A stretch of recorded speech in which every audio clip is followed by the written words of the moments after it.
For example ഇപ്പം ഇടവം ജന്മരാശിക്കൂറിൽ ജനിച്ച ഒരാളാണെങ്കിൽ അവരുടെ സോൾമേറ്റ് എന്ന് പറയാൻ പറ്റുന്നത് വൃശ്ചികം ജന്മരാശിക്കൂറിൽ ജനിച്ച ഒരാളാണ്. അത് ലഗ്നം വെച്ചിട്ടും നമുക്ക് വേണമെങ്കിൽ അങ്ങനെ പറയാം. അപ്പോൾ 12 രാശിയെപ്പറ്റി സംസാരിച്ചു, രാശി കൂറുകൾ, ലഗ്നങ്ങൾ, ഒരുപാട് കാര്യങ്ങൾ വിഷയങ്ങൾ നമ്മൾ സംസാരിച്ച് പോയി. ഏറ്റവും ഇഷ്ടമുള്ള ഗ്രഹം ഏതാണെന്ന് ചോദിച്ചു. ഇനി അടുത്ത ചോദിക്കാനുള്ളത് ഏറ്റവും വെല്ലുവിളി നേടുന്ന രാശി ഏതാണ്? അപ്പോൾ മാമിനെ സംബന്ധിച്ചോളം അങ്ങനെ തോന്നിയിട്ടുള്ള ഏതാണ്? വൃശ്ചികം രാശി ആണല്ലേ? എന്ന് വെച്ചാൽ നമുക്ക് പറയില്ലേ, മനസ്സും ശരീരമല്ല ഏറ്റവും നന്നായിട്ടിരിക്കേണ്ടത്. ഇതിനകത്ത് ചന്ദ്രൻ നീചനാവുന്ന ഒരു രാശിയാണ് വൃശ്ചികം രാശി. ചന്ദ്രൻ എന്ന് പറയുമ്പോൾ ഇമോഷൻ, അതെ, അതെ. അതുപോലെ ബുധൻ അഷ്ടമരാശി ആധിപത്യം വരികയാണ്. അത് moon shapes your moods and emotion, mercury shapes your views and opinion എന്നാണ് പറയുന്നത്. അപ്പോൾ ഈ ചന്ദ്രൻ നീചനാവുന്നത് കൊണ്ട് തന്നെ ഇവർക്ക് അത് മാത്രമല്ല, ഇവരുടെ ഒരുപാട് ചില ആൾക്കാർ ഈ കുഞ്ഞ് ബാല്യകാലഘട്ടത്തിൽ ഒരുപാട് അവർക്ക് ഈ ചൈൽഡ് ട്രോമ എന്നൊക്കെ പറയില്ല, inner child problem, child trauma, ഇതെല്ലാം വരാൻ സാധ്യത കൂടിയ ആൾക്കാരാണ്. അതുകൊണ്ട് തന്നെ ഇവരെപ്പോഴും ഇവർക്കൊരു ഇൻസെക്യൂരിറ്റി ഫീൽ ഉണ്ടാകാം. അതായത് പാരൻസിൽ നിന്നൊക്കെ കിട്ടിയിട്ടുള്ള, ചിലപ്പം പാരൻസിന് ജോലി തിരക്ക് കൊണ്ടോ സാഹചര്യങ്ങളുടെ കുറവ് കൊണ്ടോ ഇവർ നോക്കാൻ പറ്റിയിട്ടുണ്ടാവില്ലായിരിക്കും. അങ്ങനെ വരാം. ചിലർക്ക് ഈ പാരൻസുമായിട്ട് ചില ഡിറ്റാച്ച്മെൻറ്റ് ഉണ്ടാവാം, അല്ലെങ്കിൽ ദൂരദേശത്തെ അച്ഛനും അമ്മയെ വിട്ട് നിൽക്കാനുള്ള സാഹചര്യം ഉണ്ടാവാം. പക്ഷേ ഇതൊക്കെ പലപ്പോഴും ഇവർക്കൊരു inner child problem, child trauma, ഇങ്ങനെയൊക്കെയുള്ള പ്രോബ്ലംസ് ഒരുപാട് വൃശ്ചികം രാശിക്കാരിൽ കാണാറുണ്ട്, വൃശ്ചികം ലഗ്നക്കാരിലും കാണാറുണ്ട്. എനിക്ക് തോന്നുന്നു അങ്ങനെയാണ് ഈ പറഞ്ഞ ഇന്നർ ചൈൽഡ് ഹീലിംഗ്, അല്ലെങ്കിൽ മാം ചെയ്ത റേക്കി ഹീലിംഗ് ഞാൻ ചെയ്തു കൊടുക്കാറില്ല, പഠിപ്പിച്ചു കൊടുക്കുന്നുണ്ട്. അപ്പം അങ്ങനെയൊക്കെ ചെയ്താൽ ഇവർക്ക് ഒരുപാട് ഗുണപ്പെടും. അത് ഒരു പരിധി വരെ. പക്ഷെ അവർ തന്നെ മെഡിറ്റേഷൻ ചെയ്താലേ അത് ശരിയാവുള്ളൂ, ശരിയായി പോകത്തുള്ളൂ. വേറൊരാൾ ഹീൽ ചെയ്ത് കൊടുത്തത് കൊണ്ട് മാത്രം അത് എത്രത്തോളം ഹീലാകുമെന്ന് എനിക്കറിയില്ല.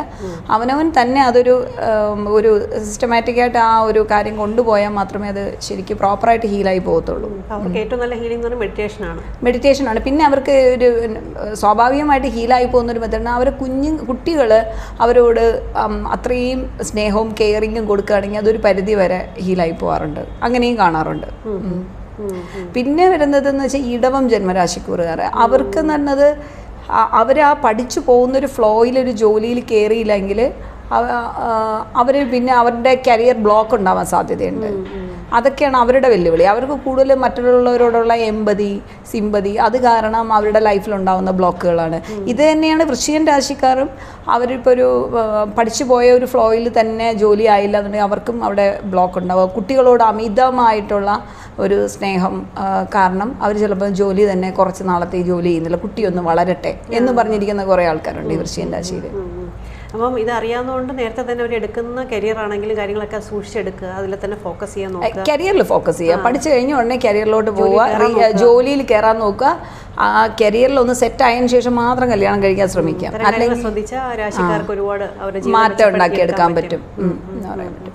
അപ്പോൾ ഇതുമായിട്ട് പറഞ്ഞു വരുമ്പോൾ നമ്മൾ ഈ കാർമിക് ക്ലെൻസിങ്ങും കാര്യങ്ങളൊക്കെ പറഞ്ഞു വരുമ്പോഴാണ് ഒരുപാട് പേര് ചോദിക്കുന്ന ചോദ്യമാണ്, എൻ്റെ കാർമിക് പാർട്ട്ണർ ഈ വ്യക്തിയാണോ, അല്ലെങ്കിൽ അങ്ങനെയൊന്നും ഉണ്ടോ, സോൾമേറ്റ് ഉണ്ടോ, അല്ലെങ്കിൽ ട്വിൻ ഫ്ലെയിം ഉണ്ടോ, ഇങ്ങനെയൊക്കെ ചോദിക്കാറുണ്ട്. അപ്പോൾ ഇതുമായിട്ടൊക്കെ ബന്ധപ്പെടുത്തി എന്താണ് മാം പറയാനുള്ളത്?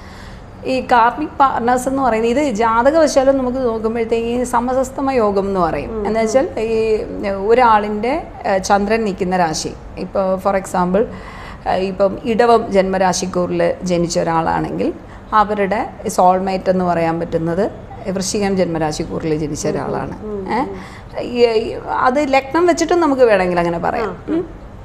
അപ്പോൾ അതായത് 360 ഡിഗ്രിയുടെ നേരെ പകുതിയിൽ 180 വന്ന് നിൽക്കുന്ന ആൾ എന്ന് പറയുന്ന ഒരു സെൻസ്. അതായത് നമ്മുടെ ജീവൻ്റെ പാതി എന്നല്ല സ്പോസിന് പറയുന്നത് എന്ന് പറഞ്ഞ പോലെ തന്നെ അതിൻ്റെ പാതി 7ാം ഭാവം എന്ന് പറഞ്ഞാൽ ആ 180 വരുന്നത്. അപ്പോൾ അങ്ങനെ അപ്പുറവും ഇപ്പുറവും വരുന്ന രാശികൾ, അതായത് ഇടവമാണെങ്കിൽ ഇപ്പോൾ ഫോർ എക്സാമ്പിൾ മേടമാണെങ്കിൽ തുലാം രാശി ആണ് 7ാം ഭാവം വരുന്നത്. അങ്ങനെ വരുന്ന ആൾക്കാർ, ആ രാശി ജന്മരാശി കൂറുകളായിട്ട് വരുന്ന ആൾക്കാർ സമസപ്തമ യോഗം, അത് പൂർവ്വജന്മത്തിലേ അവർക്ക് കണക്ഷനുള്ള ആൾക്കാരാണ്. പക്ഷേ ഇത് അങ്ങനെ ആണെങ്കിൽ പോലും, ഈ സമസപ്തമ യോഗം ഉള്ള ആൾക്കാരാണെങ്കിൽ പോലും, അത് ചില ആൾക്കാരും ഭയങ്കര ബന്ധങ്ങളിൽ ഒരുപാട് തീഷ്ണതകൾ അനുഭവിക്കാറുണ്ട്. അതിനുള്ള റീസൺ എന്താണെന്ന് നമ്മൾ ചിന്തിക്കും. ഭയങ്കര പൊരുത്തമുണ്ട്, സമസ്തമ യോഗമുണ്ട്, ഇല്ലാത്ത പൊരുത്തങ്ങളൊന്നുമില്ല, എല്ലാം ഉണ്ട്, പക്ഷെ അവർ തമ്മിൽ ഭയങ്കര പ്രശ്നമാണ് എന്ന് വേണം. അതെന്തുകൊണ്ടാണെന്ന് വെച്ചാൽ ഈ ശുക്രനോടൊപ്പം കേതു നിൽക്കുന്ന ആൾക്കാർ, അപ്പോൾ അവരുടെ പാർട്ട്നേഴ്സ് പാർട്ട്ണർ സമസ്തമ യോഗം ഉണ്ടെങ്കിൽ പോലും അവരുടെ ജീവിതത്തിൽ പല കാര്യങ്ങളും പഠിപ്പിക്കാനായിരിക്കും ഈ സ്പൗസ് വരുന്നത്.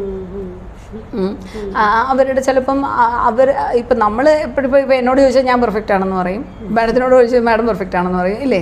നമ്മളെല്ലാവരും പെർഫെക്റ്റ് ആണ്, നമ്മുടെ മൈൻഡിൽ പെർഫെക്റ്റ് ആണെന്നാണ് ആഗ്രഹം, അറിയാം. അങ്ങനെയാണ് എനിക്ക് ചിന്തിക്കുന്നത്. പക്ഷേ നമുക്ക് പല പോരായ്മകളും ഉണ്ടായിരിക്കും. നമ്മൾ സംസാര ശൈലിയിലോ പെരുമാറ്റത്തിലോ ചിന്തകളിലോ ധാരണകളിലോ നമ്മൾ അനുവർത്തിച്ചു വരുന്ന ചില കാര്യങ്ങളിലോ ഒക്കെ തന്നെ ചില പോരായ്മകളുണ്ടായിരിക്കും. ഈ പോരായ്മകളെ അത് നമ്മളെ അഹന്തയെ, അല്ലെങ്കിൽ നമ്മുടെ പാസ്റ്റ് ബർത്തിലുള്ള ചില പ്രശ്നങ്ങളെ, കാർമിക്കായിട്ടുണ്ടാകുന്ന ചില പ്രശ്നങ്ങളെ, ഇതിനെല്ലാത്തിനെയും ഒരു ക്ലെൻസിങ് നടത്താൻ വേണ്ടിയിട്ട്, അത് നമ്മുടെ ഈ ക്ഷേത്രം ഇപ്പോൾ മരവിച്ചിട്ടായിരിക്കും ക്ലെൻസിങ് നടക്കുന്നതെന്നുള്ളതേ ഉള്ളൂ. അപ്പം ഇങ്ങനെയുള്ള പാർട്ട്നേഴ്സ് വരുന്നത് ഇവരോട് വിട്ടുപോകേണ്ട എല്ലാ സാഹചര്യങ്ങളും ഉണ്ടായിരിക്കും, പക്ഷെ ഇവരോട് വിട്ടുപോകാൻ പറ്റില്ല, വിട്ടുപോകില്ല. അപ്പം ഇതിനൊക്കെ ട്രോമ ബോണ്ടിങ് എന്നൊക്കെയാണ് ഇപ്പോൾ പറയുന്നതെങ്കിലും ഈ സംഗതി ഇതാണ്, വിട്ടുപോകാൻ പറ്റാതിരിക്കും, വീണ്ടും ആ ലൂപ്പിനകത്ത് തന്നെ ചെന്നപ്പെടും.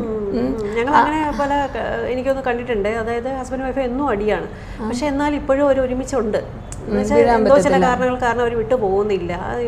എനിക്കൊന്നൊരു പ്രായമായിട്ട് പറയും, നീ നിങ്ങൾക്ക് മതിയായില്ല, ഇനിയെങ്കിലും വിട്ടു പോകൂടെന്ന് ചോദിച്ചാൽ എന്തായാലും ഇത്രയും കാലം ജീവിച്ച് ഇനി എങ്ങനെയെങ്കിലും അത് ഓരോ കാലഘട്ടത്തിൽ ഓരോ കാര്യം പറയും, അത് നിലനിർത്താൻ വേണ്ടി അവർ തന്നെ മനസ്സിൽ കാര്യം കണ്ടുപിടിക്കും.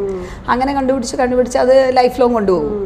അപ്പം അത് ചിലത് വിട്ടുപോകും, ഒരു കാലഘട്ടം കഴിയുമ്പോൾ വിട്ടുപോകണവരും ഉണ്ട് എന്ന് പറയാം. ചിലർക്ക് ഒരു മാറ്റം ഉണ്ടായി വളരെ ഐക്യത്തോടെ പോണവരും ഉണ്ട് എന്ന് പറയാം. പിന്നെ അതുപോലെ സോൾമേറ്റ് എന്ന് പറയുന്നതെന്ന് വെച്ചാൽ അവരൊരു പോസിറ്റീവ് കാർമിക് റിലേഷൻഷിപ്പ് എന്ന് പറയാൻ, അല്ലെങ്കിൽ ഒരു സോൾമേറ്റ് എന്ന് പറയാം. അവർ പരസ്പര ഉയർച്ചയ്ക്കായും വളർച്ചയ്ക്കായും അങ്ങനെ ഒരു ബോണ്ടിങ് ഉണ്ടാവും, പോസിറ്റീവായിട്ടുള്ള ബോണ്ടിങ്. അവരുടെ ഇപ്പോൾ ഒരു പിണക്കം ഉണ്ടായിരുന്നാലും അവർ പരസ്പര ധാരണയിലെത്തും, അല്ലെങ്കിൽ അവർ പരസ്പര പോരായ്മകളെ മനസ്സിലാക്കുകയോ അത് തിരുത്താൻ ശ്രമിക്കുകയും അങ്ങനെ ഉള്ള ഒരു റിലേഷൻഷിപ്പായിരിക്കും ഉണ്ടായിരിക്കുന്നത്. ഇപ്പോൾ ചിലർ ഞാൻ അവർക്ക് വേണ്ടുന്ന ഫ്രീഡം കൊടുത്തിട്ടുണ്ട്, അങ്ങനെയൊന്നുമില്ല. അവർക്ക് ആ രണ്ട് ഇൻഡിവിജ്വൽസ് ആണെന്നും അവർക്ക് നമുക്ക് ഏത് ദൂരം വരെ എല്ലാത്തിനും ഒരു ബൗണ്ടറി ഉണ്ടെന്നും ഏത് ദൂരം വരെ നമുക്ക് ഇടപെടാമെന്നും അത് അവരുടെ ആവശ്യം ഇപ്പോൾ സ്പൗസ് ആണെങ്കിൽ പോലും നമ്മൾ ആവശ്യമില്ലാത്ത കാര്യങ്ങളിൽ ഇടപെട്ട് അവരെ ക്വസ്റ്റ്യൻ ചെയ്ത് അവരായിട്ട് ഇറിറ്റേറ്റ് ചെയ്ത് അങ്ങനെയൊന്നും നിൽക്കാതെ പരസ്പര ബഹുമാനം നിലനിർത്തുന്ന റിലേഷൻഷിപ്പുകൾ ഒരു സോൾമേറ്റ് ആണെന്ന് പറയാം, അല്ലെങ്കിൽ പോസിറ്റീവ് കാർമിക് റിലേഷൻഷിപ്പായിട്ട് പറയാൻ പറ്റും. അപ്പോൾ കാർമിക് പാർട്ട്ണർ എന്ന് പറയുന്നത് അതായത് ഇപ്പോൾ ജീവിതത്തിൽ ഒരുമിച്ച് വരുന്നു, പക്ഷെ അന്നേരം അഡ്ജസ്റ്റ് ചെയ്ത് പോകുന്നു. അത് കാർമിക് ഇത് രണ്ട് ടൈപ്പ്, പോസിറ്റീവ് കാർമിക് റിലേഷൻഷിപ്പും ഉണ്ട്, അല്ലാത്തതും ഉണ്ട്, നെഗറ്റീവായിട്ടുള്ളതും ഉണ്ട്. അതിൻ്റെ ജ്യോതിഷപരമായിട്ടുള്ള ഇൻഡിക്കേഷൻ കിട്ടുന്നത് ഇപ്പോൾ 7ൽ ശനി നിൽക്കുന്ന ആൾ, 7ൽ അല്ലെങ്കിൽ ശുക്രനോടൊപ്പം കേതു നിൽക്കുന്ന ആൾ, 7ൽ കേതു വന്ന് നിൽക്കുന്ന ആൾ, ഇങ്ങനെ രാഹു ഇപ്പോൾ 7ൽ രാഹു നിൽക്കുന്ന ആൾ, ആദ്യം തോന്നും അയ്യോ ഇതെൻ്റെ സോൾമേറ്റ് ആണെന്ന് തോന്നും, പക്ഷേ സംഭവം പോയി വരുമ്പോൾ ചിലപ്പോൾ പ്രശ്നമാകാൻ സാധ്യതയുണ്ട്.